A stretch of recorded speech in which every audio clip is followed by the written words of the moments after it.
Did you know a dead firefighter once called for help? September 2020. Oregon is burning. Radio operator Sarah Chen sits at her console as another 12-hour shift drags on. The air tastes like smoke. The news keeps getting worse.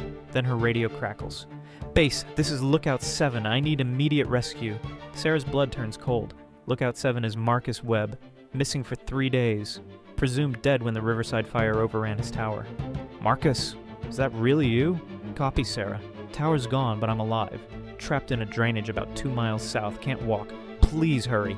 Protocol says wait for command approval, but the fire's moving fast. By morning, that drainage will be an inferno. Sarah makes a choice that could end her career. She grabs the emergency helicopter keys and breaks every rule in the book. Sometimes being a hero means knowing when to ignore orders. Marcus Webb survived because one person refused to give up on the dead. Like and follow for more incredible first responder stories.